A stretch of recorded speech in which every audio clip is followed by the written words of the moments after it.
Welcome crackers. अभी अभी तक हमने डाइजेस्टिव सिस्टम इन स्टमक का पढ़ लिया है कि स्टमक के अंदर कैसे कैसे डाइजेशन होता है। ठीक है, म्यूकस वगैरह, एचसीएल वगैरह, इनका रोल भी देख लिया है। आज का जो टॉपिक है ना, वो हमारा डाइजेशन इन स्मॉल इंटेस्टाइन में है। मतलब खाना मुंह के द्वारा बक्कल कैविटी के थ्रू होते हुए स्टमक तक आ चुका है, वहाँ डाइजेशन हो चुका है। अब वो स्मॉल इंटेस्टाइन में एंटर करेगा। ठीक है, तो उस स्मॉल इंटेस्टाइन में एंटर होने के बाद क्या होता है, उस प्रोसेसिंग में फूड के साथ क्या होता है, क्या एब्जॉर्प्शन होती है, क्या डिस सब कुछ क्या कुछ रहता है, वो आज इस लेक्चर में देखेंगे। ठीक है, तो एक बार हल्का सा रिकैप, तो एक बार देख लेते हैं अभी तक हमने हल्का सा रिकैप करके। देखो, जैसे मैंने बताया था, बिगेस्ट ग्लैंड जहाँ भी पूछ ले आपको लिखना है लीवर। बिगेस्ट ग्लैंड कौन सा होगा? लीवर होगा। बिगेस्ट एंडोक्राइन ग्लैंड पूछ ले तो उसका आंसर होगा थायराइड ग्लैंड। Thyroid gland. ठीक है, थायराइड ग्लैंड होगा बिगेस्ट एंडोक्राइन ग्लैंड। अगर बिगेस्ट सलाइवरी ग्लैंड पूछ ले तो उसका आंसर होगा पैरोटिड। Parotid gland. ये तो टीजीटी में इंपॉर्टेंट है, क्योंकि इसके ऊपर आपने अगर साइकोलॉजी पढ़ी होगी तो उसके अंदर एक्सपेरिमेंट भी हो रखे हैं ना, डॉग के सलाइवरी ग्लैंड पे। तो इसलिए ये इम्पोर्टेंट है काफ़ी सारे सब्जेक्ट्स में। फिर अगर पूछे कि सेकंड लार्जेस्ट या बिगेस्ट ग्लैंड कौन सा है, तो होता है पेनक्रियाज। तो आई गेस ये मैं 2-3 बार बता चुका हूँ पॉइंट्स। तो इन पॉइंट्स को याद कर लो, ये फिंगर टिप्स पे होने चाहिए आपके। ठीक है, फिर हमने देखा था स्टमक में डाइजेशन कैसे होता है। तो बेसिकली स्टमक का पीएच देखा, तो पीएच वैल्यू क्या थी इसकी? काफ़ी ज़्यादा एसिडिक था, यानी 1.5 से लगभग 3.5 के आसपास, यानी कि एसिडिक है, हैवीली एसिडिक। और किसकी वजह से था? एचसीएल की वजह से। फिर एचसीएल का वर्क क्या है? इसे कुछ मेजर वर्क है, जैसे बैक्टीरिया को मारना, है ना, कुछ एक्स्ट्रा पैथोजेंस अगर शरीर में घुस जाएं तो उनको रिमूव करना, हमारी बॉडी से किल कर देना, एसिडिक नेचर इसीलिए है। और एक और इसका काम था, एक और काम क्या था इसका? इसका एक और काम था एसिडिक नेचर देना। ठीक है, हमारे फूड को एसिडिक नेचर यही प्रोवाइड करता है। फिर एसिड अगर ज़्यादा हो गया तो वो हमारे स्टमक में भी छेद कर सकता है, स्टमक को भी ख़राब कर सकता है। तो उससे प्रोटेक्ट करने के लिए हमारे स्टमक के पास एक लेयर होती है जिसका नाम है म्यूकस की लेयर। जो म्यूकस लेयर म्यूकस ग्लैंड से रिलीज होती है। और हमारा स्टमक हर 36 आवर्स के अंदर रीन्यू होता है। जो लेयर उसके अंदर है वो सारी निकल जाती है और नई लेयर आ जाती है। हर 36 घंटे में रीन्यू होती है हमारे स्टमक की स्किन। फिर आता है हमारा रेनिन। रेनिन एक एंजाइम है जो सिर्फ किड्स के अंदर मिलता है, यानी बच्चों में मिलता है। क्या काम करता है? ये दूध को दही में कन्वर्ट करता है ना। बड़े होने के बाद ये नहीं मिलता। और मैंने इसको पूरा डिटेल से बताया था, आपको एक बार लेक्चर दोबारा देख लेना। ईज़ी है, ज़्यादा लोड लेने की ज़रूरत नहीं है। फिर पेप्सिनोजिन। पेप्सिनोजिन भी मैंने बताया था, ये एक्टिवेट करता है पेप्सिन को। पेप्सिन को एक्टिवेट करता है। पेप्सिन क्या है? पेप्सिन एक एंजाइम है जो प्रोटीन को डाइजेस्ट करने में हेल्प करता है, यानी डाइजेशन ऑफ प्रोटीन कौन करवाता है? पेप्सिन। ठीक है, फिर हमने देखा था इंट्रिंसिक फैक्टर, ये विटामिन बी 2 को एक्टिवेट करता है। ठीक है, फिर हमने देखा था कि र्यूमिनेंट एनिमल्स भी होते हैं जो जुगाली करते हैं, यानी खाना खाने के बाद दोबारा उसको चबाते हैं, फिर निगल जाते हैं, फिर चबाते हैं, फिर निगल जाते हैं। ऐसे एनिमल्स होते हैं र्यूमिनेंट एनिमल। फॉर एग्जांपल गाय, भैंस, काऊ, बफेलो, ये दोनों जो है र्यूमिनेंट एनिमल्स के बहुत ही बढ़िया एग्जांपल हैं। इनके स्टमक के 4 चैम्बर्स होते हैं। कौन से होते हैं? मैंने चारों डिटेल में बताए थे। उनके सब सप्लीमेंट्स भी और उनके अलग दूसरे निक नेम भी, ये एग्ज़ाम में पूछे जाते हैं। फिर एक एग्ज़ाम में क्वेश्चन पूछा जाता है कि जो गाय का दूध होता है वो येलोइश कलर में होता है, तो ऐसा क्यों है? वो ऐसा इसलिए है क्योंकि उसके अंदर विटामिन बी 2 की मात्रा बहुत ज़्यादा है, यानी विटामिन बी 2 प्रेजेंट है उसके अंदर। और विटामिन बी 2 की वजह से ही उसको येलो कलर मिलता है। फिर एग्ज़ाम में क्वेश्चन ये भी पूछते हैं कि विटामिन बी 2 का साइंटिफिक नेम क्या है? इसका साइंटिफिक नेम होगा राइबोफ्लेविन। ठीक है, या तो विटामिन बी 2 या फिर क्रेटिनोइड, इन दोनों की वजह से ये काऊ का मिल्क जो है वो येलोइश कलर का होता है। अगर मेरी स्पीड ज़्यादा लग रही है ना, तो कमेंट कर देना, मैं थोड़े लेक्चर्स थोड़े मंदे बना लूँगा। और किसी को, कुछ बच्चे पढ़ने वाले भी हैं, काफ़ी टाइम से भी पढ़ रहे होंगे, तैयारी भी कर रहे होंगे, उनको मेरी स्पीड काफ़ी स्लो लग रही होगी, तो प्लीज़ वो 2x पे भी देख सकते हैं। ठीक है, पर मेन मोटिव है कि लेक्चर को लिया जाए, अटेंड किया जाए, रेगुलर रहा जाए, तभी कुछ बात बनेगी, वरना कुछ फ़ायदा नहीं है। एक दिन पढ़ोगे, अगले दिन भूल जाओगे। ठीक है, फिर वाइट हमारी माँ का दूध है, और काफ़ी सारा जो मिल्क होता है, भैंस का दूध है, वो सारा वाइट कलर में होता है। उसका वाइट कलर होता है कैसीन प्रोटीन की हेल्प मदद से।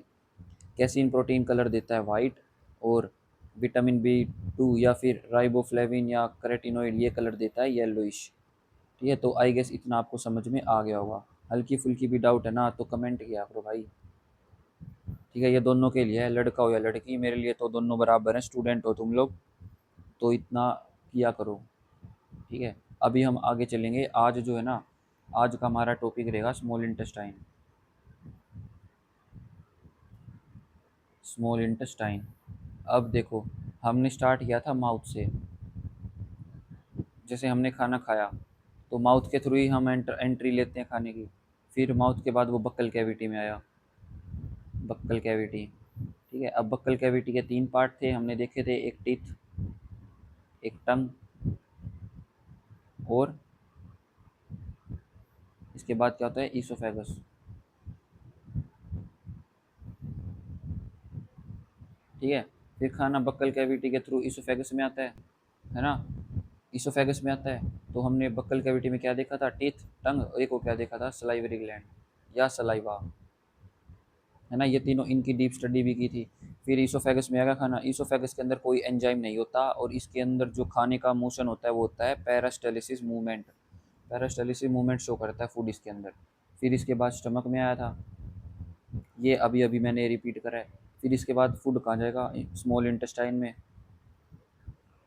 स्मॉल इंटेस्टाइन में। ठीक है, अब स्मॉल इंटेस्टाइन को अब डीपली पढ़ेंगे। फिर इसके बाद खाना जाता है लार्ज इंटेस्टाइन में। ठीक है, तो आई गेस ये सीक्वेंस आपको याद होगा, कई बार ये पूछ लेते हैं कि करेक्ट सीक्वेंस क्या है। तो अभी हमारा टॉपिक स्टार्ट हो रहा है स्मॉल इंटेस्टाइन। ठीक है, तो बेसिकली जो स्मॉल इंटेस्टाइन है ना, स्मॉल इंटेस्टाइन, इसके अंदर फूड आने से पहले हमारा पेनक्रियाज काम करता है, लीवर काम करता है। अभी इन दोनों का फंक्शन देखेंगे। पेनक्रियाज के अंदर जब भी खाना जाएगा ना, उससे पहले पेनक्रियाज के ये स्मॉल इंटेस्टाइन में खाना जाने से पहले पेनक्रियाज और लीवर का फंक्शन आता है डाइजेशन में। ठीक है, तो बेसिकली मैंने बताया था फर्स्ट लेक्चर में भी, सेकंड में भी, रिपीट भी काफ़ी बार किया है। जो स्मॉल इंटेस्टाइन है इसके 3 पार्ट हैं। पहला तो हो गया डुडेनम, दूसरा होगा जिजोनम, और तीसरा हो गया इलियम। ठीक है, इलियम के अंदर विलीज होते हैं, विलाई, जो कि एब्जॉर्प्शन का काम करते हैं, न्यूट्रिएंट्स वगैरह यही एब्जॉर्ब करते हैं। इंटेस्टाइन की इलियम वाला पार्ट का जो विलाई वाली लेयर होती है ना, वही होते हैं। एब्जॉर्ब कैसे करते हैं, ये सरफेस एरिया को बढ़ा देते हैं। कैसे बढ़ाते हैं, जैसे मान लो एक पाइप है, ठीक है, अब इसका सरफेस एरिया बढ़ाना है हमें, तो क्या करेंगे, इसके अंदर ऐसे करेंगे, कुछ इस टाइप का स्ट्रक्चर बना देंगे। अब देखो, पानी के अंदर वाला जो एरिया है, यहाँ का सरफेस एरिया बढ़ गया, पहले स्ट्रेट था, अब ये ऐसा हो गया, तो सरफेस एरिया किसका बढ़ा, इसी का बढ़ा ना। सेम मैनर में जैसे हमारी जो स्मॉल इंटेस्टाइन होती है ना, स्मॉल इंटेस्टाइन, उसके अंदर विलीज होते हैं, यानी छोटे छोटे ऐसे काफ़ी सारे टेंटिकल टाइप में होते हैं। ये इससे क्या होता है, सरफेस एरिया बढ़ जाता है और एब्जॉर्प्शन ज़्यादा अच्छे से हो पाता है। तो ये हमारा इलियम का पार्ट था। फिर स्मॉल इंटेस्टाइन के 3 पार्ट होते हैं, डुडेनम, जुजेनम और इलियम। ठीक है, पेनक्रियाज जो है ये हमारी मिक्स्ड ग्लैंड है। अब क्वेश्चन बनता है कि मिक्स्ड ग्लैंड क्या होती है ना। अभी आज से पहले तो हमने कभी देखा नहीं है मिक्स्ड ग्लैंड क्या होती है। तो मिक्स्ड ग्लैंड वो ग्लैंड है जो हार्मोन तो रिलीज करती है, हार्मोन्स तो रिलीज करती है, पर साथ में वो एंजाइम्स भी सिक्रीट करती है ना। तो ये एक मिक्सचर है, हार्मोन भी सिक्रीट करती है और एंजाइम भी सिक्रीट करती है, इसलिए इसको मिक्स्ड ग्लैंड भी बोला जाता है। और पेनक्रियाज का क्या है, ये सेकंड बिगेस्ट ग्लैंड भी है, second biggest gland in human body. Humans के अंदर सेकंड बिगेस्ट ग्लैंड भी यही है। ठीक है, फिर आता है कि पेनक्रियाज है, इसका रोल क्या है डाइजेशन में। इसका रोल ये है, ये पेनक्रियाटिक जूस रिलीज करता है, ये आपने सुना होगा, पेनक्रियाटिक जूस रिलीज करता है। ठीक है, पेनक्रियाटिक जूस रिलीज करता है, इससे क्या मतलब है, इसका मतलब ये है कि ये जो है बेसिकली 3 टाइप के एंजाइम्स रिलीज करता है। मतलब पेनक्रियाज पेनक्रियाटिक जूस को सिक्रीट करता है, रिलीज करता है। ठीक है, उस पेनक्रियाटिक जूस के अंदर 3 एंजाइम्स मिलते हैं, और वे एंजाइम्स कौन से होते हैं, पहला तो हो गया लाइपेज, ठीक है, दूसरा हो गया एमाइलेज, और तीसरा हो गया ट्रिप्सिन। अब हम आगे चल के इनको डीपली पढ़ेंगे, पर अभी देख लो कि पेनक्रियाज में ये 3 एंजाइम सिक्रीट होते हैं, ठीक है। और ये तीनों डाइजेशन में हेल्प करते हैं। जैसे मैंने अमाइलेज बताया था, कार्बोहाइड्रेट पे काम करता है ना, किस में तोड़ देता है उसको, ग्लूकोज में। वही तो हमें चाहिए। स्टार्च को किस में तोड़ देता है, माल्टोज में। माल्टोज क्या होता है, ग्लूकोज प्लस ग्लूकोज, ये होता है माल्टोज। ये सब हम देखेंगे, पर अभी पेनक्रियाज का टॉपिक चल रहा है तो इसको थोड़ा कवर अप कर देते हैं ताकि आगे चलने में आसानी हो, ठीक है। फिर आता है हमारा फंक्शन लीवर का। अब जो लीवर है ना, ये काफ़ी इंपॉर्टेंट टॉपिक हमारा, तो इसको थोड़ा ध्यान से देखना। अगर कहीं भी आपको दिक्कत लगे, डाउट लगे, तुरंत वीडियो को एक बार रिपीट कर लेना, ठीक है। ऐसे टेंशन वाली बात नहीं है, इतना हार्ड नहीं है और इतना इजी भी नहीं है, देखना तो पड़ेगा, ठीक है। फिर आता है हमारा लीवर। देखो, जो लीवर है ना, लीवर ये एक तो पहला पॉइंट तो यही हो गया कि ये बिगेस्ट ग्लैंड है हमारा, बिगेस्ट ग्लैंड है, ठीक है, इसमें तो कोई डाउट है ही नहीं। फिर इसका डाइजेशन में क्या रोल है, इसका डाइजेशन में इम्पोर्टेंट रोल है। जैसे आपने देखा होगा, हर बंदे का जो यूरिन है उसका कलर, किसी का येलो होता है, किसी का पेल येलो होता है, किसी का डिफरेंट होता है। और अगर कोई बीमार हो जाए तो कुछ ज़्यादा ही पीलापन हो जाता है, या कुछ और भी रीज़न होते हैं, है ना। तो ये कलर जो है यूरिन को, वो लीवर की मदद से ही मिलता है। अब आपका दिमाग में क्वेश्चन होगा कि पर सर ऐसा थोड़ी हो सकता है, किडनी का काम होता है यूरिफिकेशन का, तो किडनी का काम होता है, किडनी का काम तो होता है, पर कलर जो होता है ना यूरिन का, वो सारा डिपेंड करता है लीवर पे। अब कैसे करता है वो हम पढ़ने वाले हैं। फिर देखो, जो हमारा सॉलिड वेस्ट होता है, सॉलिड वेस्ट, स्टूल भी बोलते हैं ना जिसको, स्टूल, उसका कलर भी लीवर ही बताता है। अगर उन दोनों के, इन दोनों चीज़ों के कलर में अगर किसी में फ़र्क है ना, ऊंचा नीचा है, किसी में गड़बड़ी है कलर में, तो वो बताता है कि हमारा लीवर में खराबी है। तो उस कंडीशन में डॉक्टर को दिखाना चाहिए हमें, लेट नहीं करना चाहिए कुछ भी, ठीक है। तो जो लीवर है हमारा, वो कलर डिसाइड करता है। किसका कलर डिसाइड करता है, यूरिन का। और सॉलिड वेस्ट जो होता है हमारा स्टूल, उसका कलर डिसाइड करता है।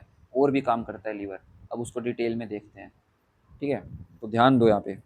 देखो, जो लीवर है ना, वो एक जूस सिक्रीट करता है, जैसे पेनक्रियाज करता था ना, क्या करता था, पेनक्रियाटिक जूस, है ना। सिमिलर वे में जो लीवर है वो बाइल जूस सिक्रीट करता है, बाइल जूस को सिक्रीट करता है, ठीक है। बाइल जूस सिक्रीट करता है लीवर, पर वो स्टोर कहाँ होता है, गाल ब्लैडर में। ये काफ़ी इंपॉर्टेंट क्वेश्चन आ गया कि जो बाइल जूस है सिक्रीट कहाँ होता है और स्टोर कहाँ होता है। देखो, सिक्रीट तो वो लीवर में हुआ, पर वो ट्रैवल करके स्टोर कहाँ हुआ, गैल गाल ब्लैडर में, है ना। ये क्वेश्चन पूछा जाता है। फिर जो गाल ब्लैडर है हमारा, उसकी शेप क्या होती है, शेप, शेप होती है उसकी पियर शेप, ठीक है। पियर शेप यानी कि इस शेप का, मतलब हल्का सा गोला। और जैसे पियर होता है ना हमारा, बिल्कुल सिमिलर वे में वैसी शेप होती है, और ये छोटा सा होता है, ठीक है। तो बनता कहाँ है बाइल जूस, लीवर में, पर स्टोर कहाँ होता है, गाल ब्लैडर में। जो हमारा डाइजेशन है ना, डाइजेशन के अंदर बाइल जूस ही इंपॉर्टेंट रोल प्ले करता है, ठीक है। अब एक डायग्राम की तरफ चलते हैं, जिससे पता चलेगा कि लीवर कहाँ है, गाल ब्लैडर कहाँ है, और बाकी चीज़ें कहाँ हैं, ठीक है। एक बार अगर आप ऐसे नज़रों से फेर लोगे ना, तो वो याद रखने में ईजी रहेगा। तो ये देखो, ये हमारा डायग्राम, ये जो है, ये वाला पार्ट जो होता है ना स्टमक में, स्टमक, ये तो हमारा जे शेप का स्टमक हो गया। ये यहाँ से ये इंटेस्टाइन में जुड़ गया, ये वाली इंटेस्टाइन है, ठीक है। ये जो पीछे है ना, ये वाला, ये पेनक्रियाज है। देखो पेनक्रियाज की शेप कैसी है, लीफ शेप है, ये थोड़ा ट्रांसपेरेंट है पर दिख रहा है, लीफ एक पत्ते की शेप का है। ये हो गया पेनक्रियाज, बैक साइड में है ना। और ये हो गया हमारा लीवर। लीवर की शेप देखो, हल्की हल्की कोन जैसी है, ज़्यादा मैच तो नहीं हो रही कोन से, पर हल्की हल्की कोन जैसी है। ये जो होता है ना ग्रीन वाला, पियर शेप, जैसे अनानास होता है ना, वैसा वैसा शेप है इसके, ऊपर ये छोटा बहुत है, ये होता है हमारा गाल गाल ब्लैडर, ठीक है। फिर ये डक्ट देखो, हाँ, डक्ट देखने से पहले देखो, ये जो लीवर है ना, लीवर का साइंटिफिक नेम होता है हेपेट, ठीक है। डक्ट वो होती है, जैसे कुछ नलियाँ होती है ना, नलकियाँ जो दो दो तीन तीन चीज़ों को जोड़ती हैं, वो होती है हमारी डक्ट। जैसे देखो, ये लीवर है, लीवर से यहाँ से ये निकला, ये वाला ग्रीन वाला तार देखो, ये वाला, ये वाली नस, ये वाली वेन, जो है ना, इसको देखो, ये यहाँ से लेकर यहाँ तक, इतने से पार्ट को बोलते हैं हेपेटिक डक्ट। हेपेट क्यों बोलते हैं? क्योंकि लीवर है। डक्ट क्यों बोलते हैं? क्योंकि लीवर से कनेक्टेड है, इसलिए ये लीवर की डक्ट है ना, तो हेपेटिक डक्ट हो गया। फिर ये गाल ब्लैडर है, गाल ब्लैडर से जो ये पाइप निकला हुआ है, ये इसको बोलते हैं कास्टिक डक्ट, ठीक है, या फिर गाल ब्लैडर वाली डक्ट भी बोल सकते हैं। ठीक है, फिर आता है हमारा ये स्मॉल इंटेस्टाइन। स्मॉल इंटेस्टाइन में जो स्टार्टिंग वाला पोर्शन होता है, इसको बोलते हैं डुडोनम, है ना, मैंने बताया ना 3 पार्ट होते हैं, डुडोनम, जुजेनम और इलियम। तो ये स्टार्टिंग वाला पार्ट हमारा डुडेनम हो गया। ये पेनक्रियाज होगा, इसकी शेप कैसे होगी? लीफ वाली शेप होगी, ठीक है। और ये हेपेटिक डक्ट, हेपेटिक आर्टरी है ये तो। फिर ये पीछे हो गया स्प्लीन। स्प्लीन बहुत इंपॉर्टेंट है, ये हम लेटर ऑन पढ़ेंगे, ठीक है। तो इतना समझ आ गया होगा। अब ये इसी डायग्राम को एक बार कॉपी पेन से, मतलब बोर्ड पे थोड़ा इजी इजी थोड़ा इसको खोल के बताते हैं, फिर इजीली समझ आएगा, ठीक है। तो ध्यान दो यहाँ पे। अब जो मैं डायग्राम बनाऊंगा ना, इसको आप साथ साथ बनाना ताकि समझ में आ जाए, ठीक है। तो समझना ज़रूरी है। देखो, देखा था यहाँ पे लीवर था, शेप वगैरह मैंने दिखा दी है, अभी समझने के लिए देख लो बस। ये क्या था? हमारा लीवर। लीवर से एक पाइप निकलती है हमारी, ठीक है। यहाँ था गाल ब्लैडर, यहाँ से वो पाइप में टच होता है। यहाँ हमारा स्टमक जे शेप में होता है, ये स्टमक हो गया। फिर स्टमक से जो वो पाइप निकलती है, वो डायरेक्ट कहाँ जुड़ती है? इंटेस्टाइन में, इंटेस्टाइन में, ठीक है। फिर यहाँ ये टच जाके जुड़ता है पेनक्रियाज में, ठीक है, पेनक्रियाज में जुड़ता है। और यहाँ से पेनक्रियाज फिर इंटेस्टाइन में जुड़ जाती है, ठीक है। तो समझने की ट्राई करना मैं क्या बताना चाह रहा हूँ, ठीक है। ये तो होगी हमारी पेनक्रियाज,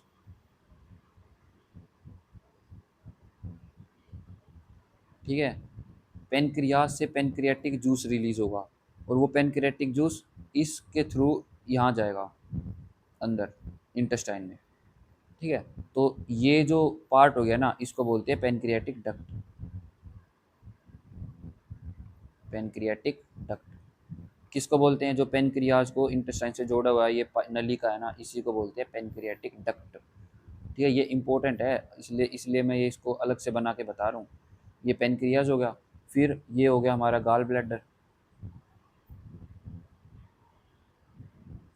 गाल ब्लैडर हो गया, इसी के अंदर हमारा बाइल जूस स्टोर होता है।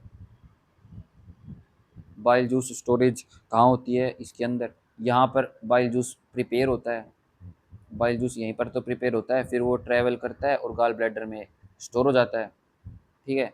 लीवर का दूसरा नाम क्या होता है? हेपेट, मैंने बताया था ये भी, हेपेट, ठीक है। तो ये जो लीवर से लेकर गाल ब्लैडर वाले यहाँ तक, इसको बोलते हैं हेपेटिक डक्ट। क्या बोलते हैं? Hepatic duct, hepatic duct. अब अगर यहाँ तक कुछ भी डाउट है ना, तो कमेंट कर देना, क्लियर कर दूंगा मैं तुरंत, ठीक है। फिर जो है ये स्मॉल इंटेस्टाइन वाला एरिया हो गया, ये गाल ब्लैडर हो गया। अब क्वेश्चन मैंने ये भी बताया था कि ये जो बाइल जूस है बनता यहाँ है और स्टोर यहाँ होता है, ये भी इम्पोर्टेंट है, ठीक है। फिर जो जो गाल ब्लैडर है, ये जिससे कनेक्ट हो रही है ना, यहाँ यहाँ से लेकर यहाँ तक, इसको बोलते हैं बाइल डक्ट,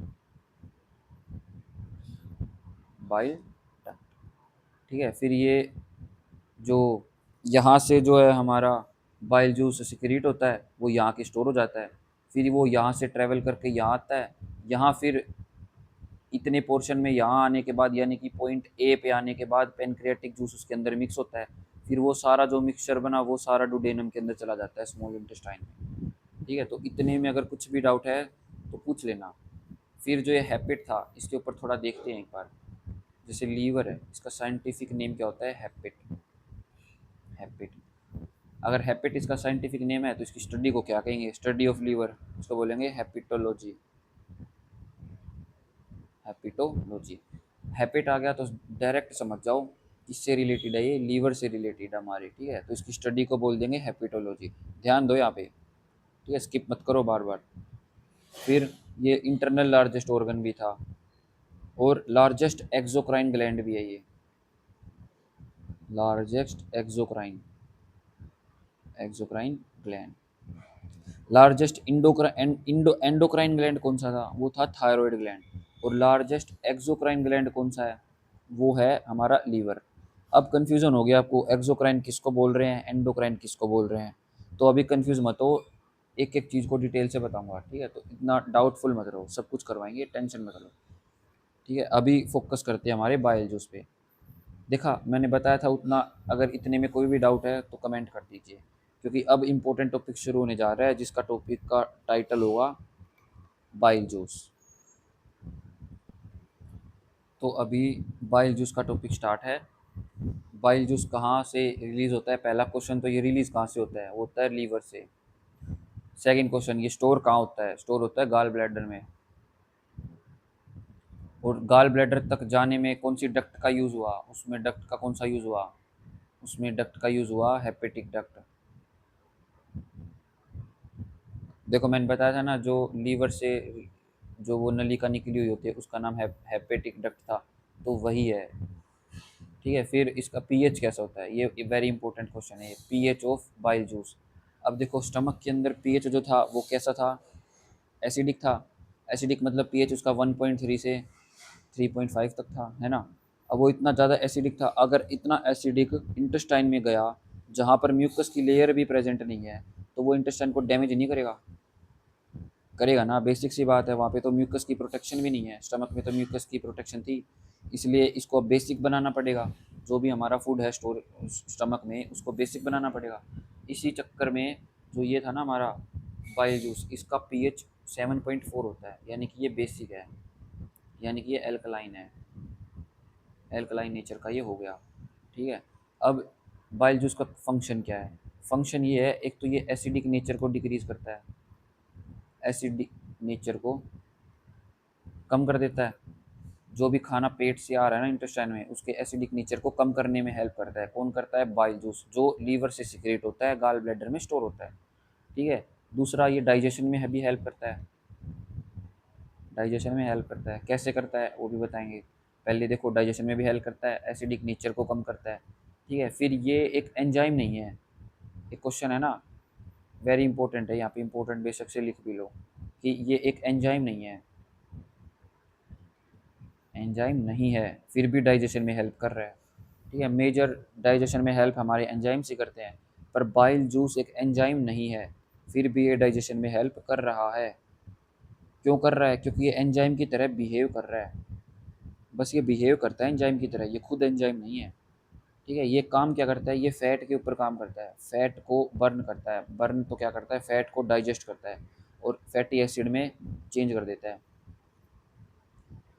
ठीक है। यानी कि फैट को डाइजेस्ट बाइल जूस करता है इंटेस्टाइन में जाने से पहले, ठीक है। और ये क्या करता है, फैटी एसिड में कन्वर्ट करता है। इसी प्रोसेस को फैटी एसिड में कन्वर्ट करना, यानी कि स्मॉल फैट के पार्ट में, जिसको हम ग्लोबुलर फॉर्म बोल देते हैं, इसी प्रोसेस को बोलते हैं इमल्सिफिकेशन,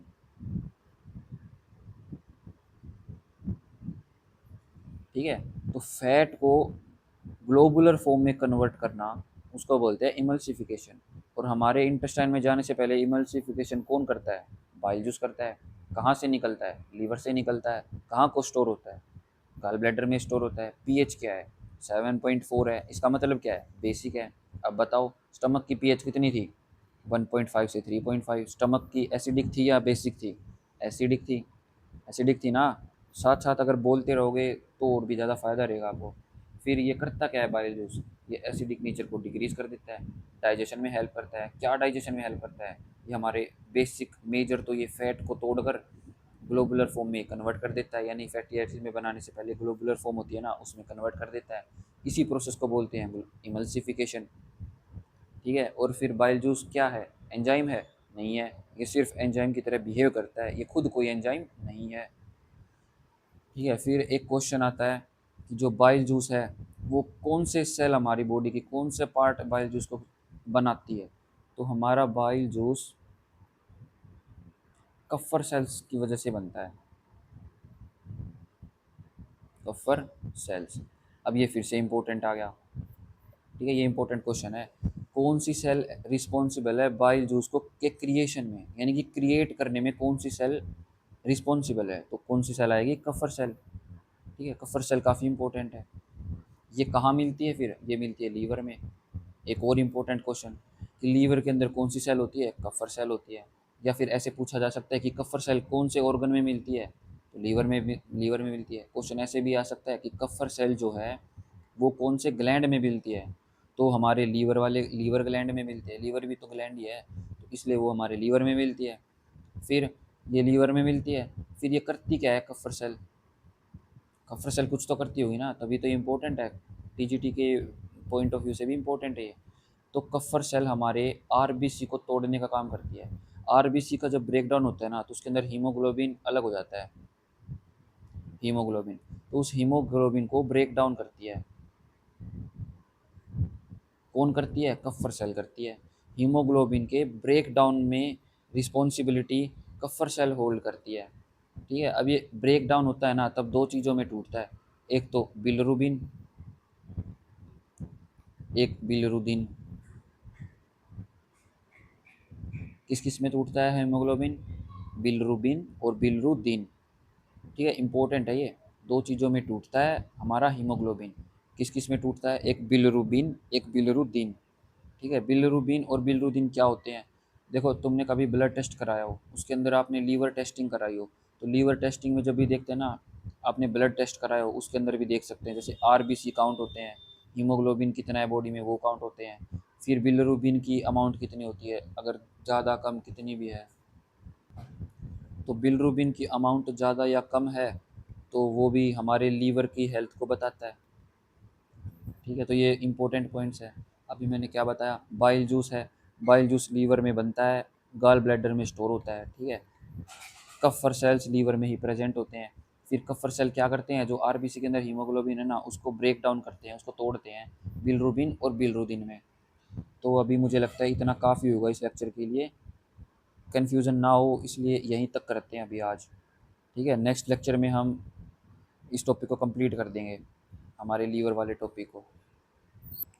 तो जितना करा है ना उतना करके आना रिवाइज।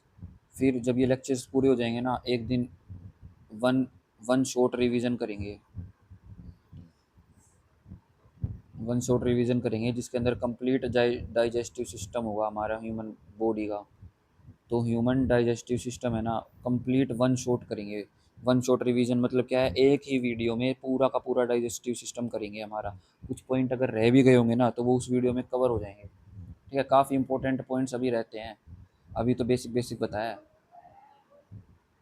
ठीक है, तो good luck and have a nice day.